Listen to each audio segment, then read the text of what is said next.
Hey everyone, so a bit of a different video today. Now I was challenged by my good buddy Adam Ironside over in England to list my top 10 albums if I was sort of stranded on a desert island, that sort of a thing. I thought that was a really cool idea. Now this sort of did start off with David Wallimann's video, so that was, he sort of started this and then challenged us to, check out different albums. So first link in the description below is over to David's video, which was really cool, you should check out that. And second video below that is for Adam Ironside's video. At the end I'll challenge someone else, who could it be? And yeah, if you've heard of any of the albums that I'm listing, you like them, you don't like them, leave a comment below. And do you have a favourite album, or is there a couple of favourite albums, that if you were stranded anywhere, you just had to listen to, you couldn't live without? What would those albums, or what would that album be? Definitely leave me a description below. It's really cool watching Adam's video because there was a couple albums I hadn't checked out before, and so I'm sort of going through them, which is really cool. I disagree with him on one album, so that's going to be cool too. But otherwise, guys, let's get into it, right? Now, this isn't in any particular order, I should add, so it's not saying that the first album I like the most and the last one I like the least. Definitely not. This is just the order in which they come to my mind. So, first album, and it's a live album, and it's kind of like a best of as well, would be Triana, 2001, I believe, live in San Francisco. Album cover looks like this. And yeah, just amazing album, so good. Back when I was first sort of getting into music, it wasn't 2001, it was later than that, but when I was first sort of starting to play guitar, someone said, "Hey, have you listened to this guy, Triana?" And I was like, "Oh yeah, what sort of a band is he?" And he's like, "Does he sing? What sort of..." And they're like, No, he doesn't sing." And I was like, "An instrumental album?" Back then, I'd never heard, so they lent it to me, and I was just blown away. And then after that, I bought the CD, then I bought the DVD to watch him. And again, because this is like a best of sort of album, it's got a lot of my really favourite tracks that Satch does anyway. So that was really, really cool. Watch the live DVD, again, blown away. If you are a guitarist and you haven't seen this DVD or haven't heard of this album, definitely check it out. Back then, I mean, he's playing his Marshalls now, but back then, he was playing his Marshalls before he went to his Peavies. And the Marshall sound, so good. He used to just run these 100-watt heads, right? He used to run them clean. He used to run Marshalls clean, right? And then he'd boost it with a pedal. That's how he got that great distortion. And it's so good. Such a great killer guitar sound. And so that whole double CD, every track I love to bits. And that's really one of the albums that started me wanting to play guitar. Because I just thought I'd never seen anyone have so much fun and be able to express themselves that way. So definitely that would be one of my albums, and you should check it out if you haven't checked it out already. Now the next album is something that's a little bit different. The reason why I'm choosing it is it's the self-titled first album by Animals as Leaders.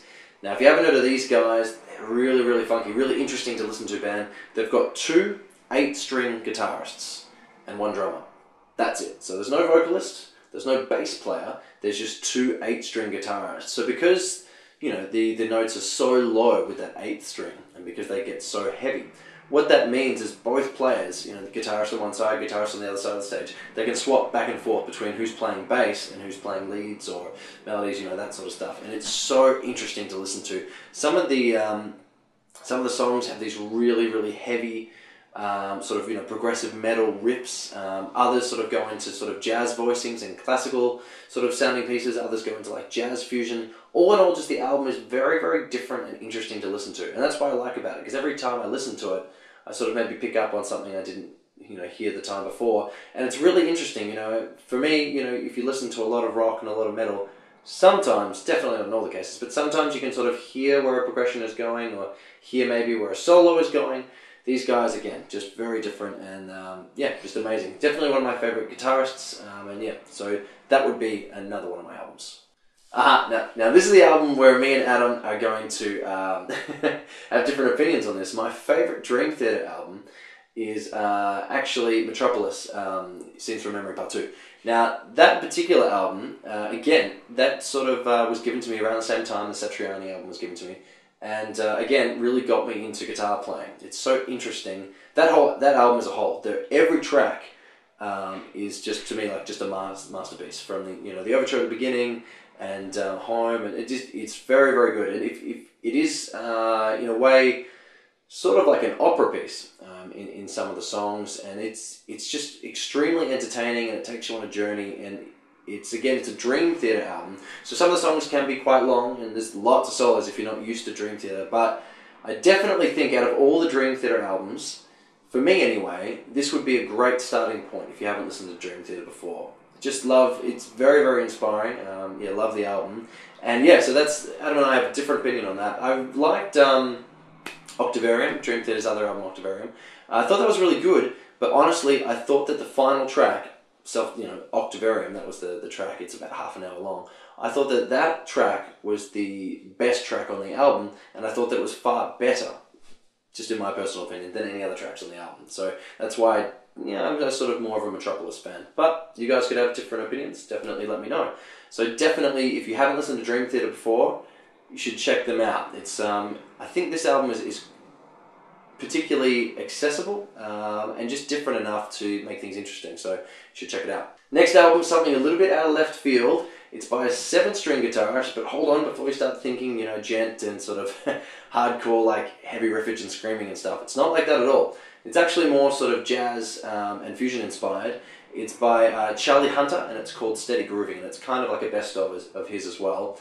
And it's just really, really cool. So he's a 7-string guitarist, but he's playing the 7-string in more of like a bass player would. So the 7th and the 6th strings, that's where a lot of his walking bass lines are happening, and then his other fingers are playing the chords. So he's actually playing the bass, throughout most of the songs, he's doing the bass lines, and he's doing the chords as well, and then the solos as well. It sounds fantastic. Great grooves. If you were trying to get into jazz fusion or more of just funky sort of groove music, some instrumental, I would check out this album, and I would listen to the first 3 tracks. I really think you check that out. So just, again, a little bit different, but interesting enough that I listen to it and I can just appreciate everything that's going on without, just being the same sort of pop songs or the same metal songs over and over again. Okay, next album. This is something that's only just sort of come out in the last couple months. Is Periphery's latest double album, Juggernaut. So there's 2 sides to it. So there's Alpha and then there's Omega. Now, I've been sort of a Periphery fan for a little while now. Now it's I've talked about this stuff with you guys before. I really like Periphery. Some stuff is too heavy for me. Some of the screaming and stuff, I'm just not that angry of a dude, and it just goes straight over my head.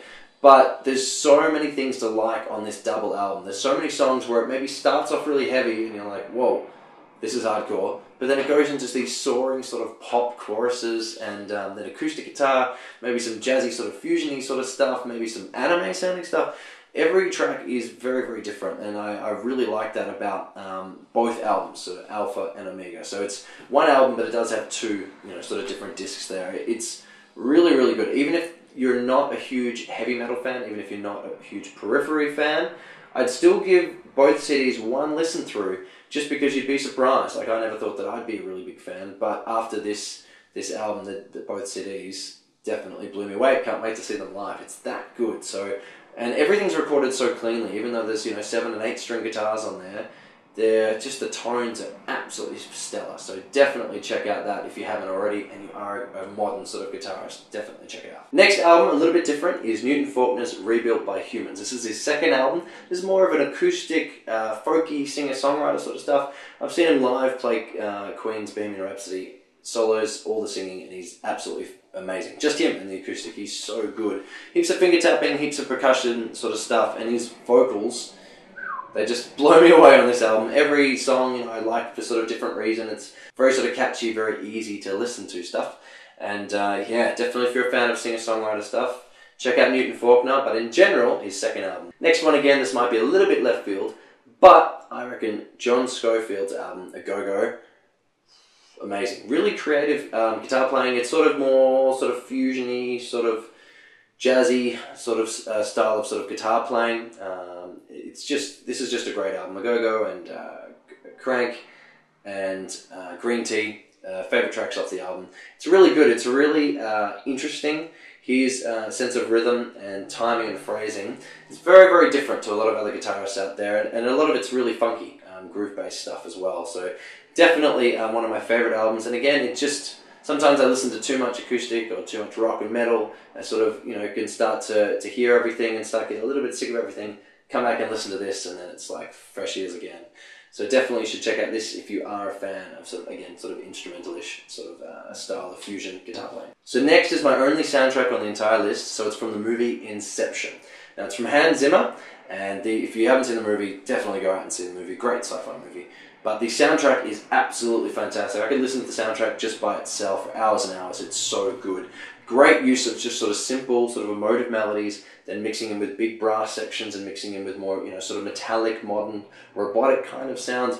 It's really, really good. Honestly, if you listen to one song, because of this video that I'm making right now, go and listen to Hans Zimmer, Time, from the Inception soundtrack. You'll be blown away. It's 4 chords, but check out what he does with just those couple of chords. I don't know if he comes in there at some point, but just a couple of chords, and it's absolutely amazing how everything gets built up. And by the end, you'll definitely get the feels and so much emotion going on. It's great. So definitely that would be my soundtrack in this list of 10.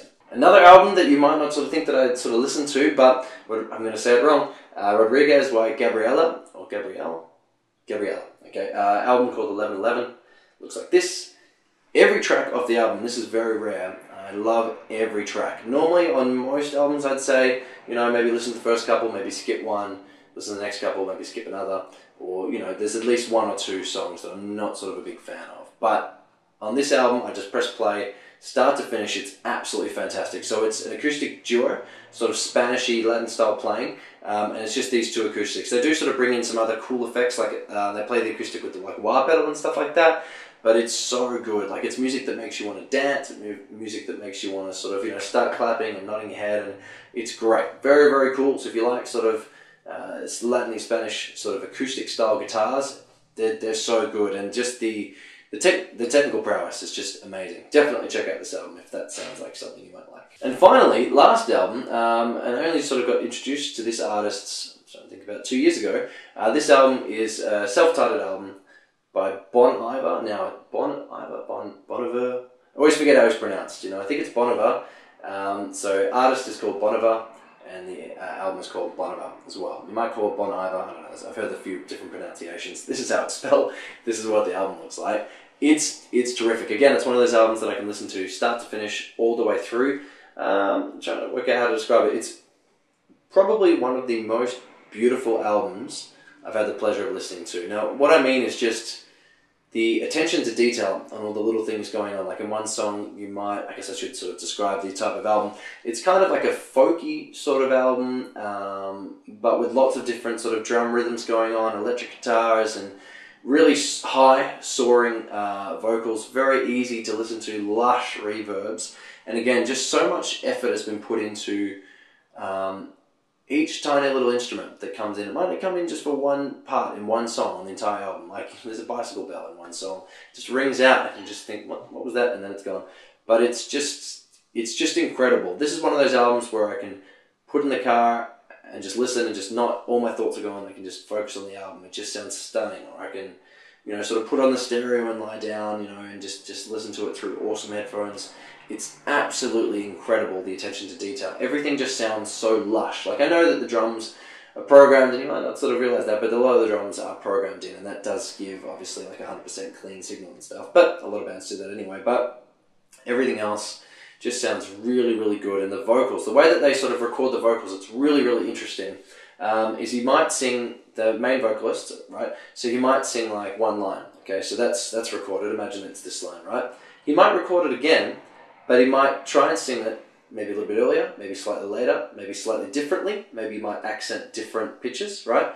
So, but then they paste it over the top, and then he'll do that a few times. So what it sort of happens is you get, although there's one vocalist singing, the main sort of lyrics throughout the song, because it's recorded maybe 10, 20, 30 different times, you get like this choir where it's not actually a choir of different voices. It's the same guy, but because the timing's a little bit in and out, I can't describe it any better than that. Just go out and check it out. One of my favourite tracks, I guess, would be the opening track, Perth. You should go check out that track. Yeah, just absolutely fantastic. But that's it, guys. Thank you very much for Adam Ironside for nominating me. I would like to nominate, drumroll please, Ryan Lawley from R&M Music, deep in the heart of Texas. Your turn, buddy.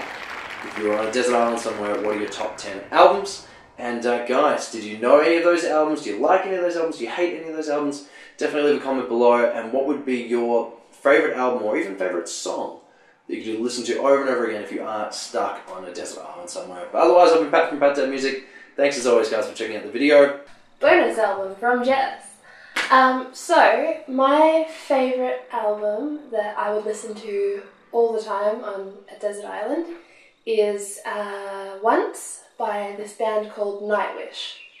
I got into them in high school and they're exactly what I was looking for.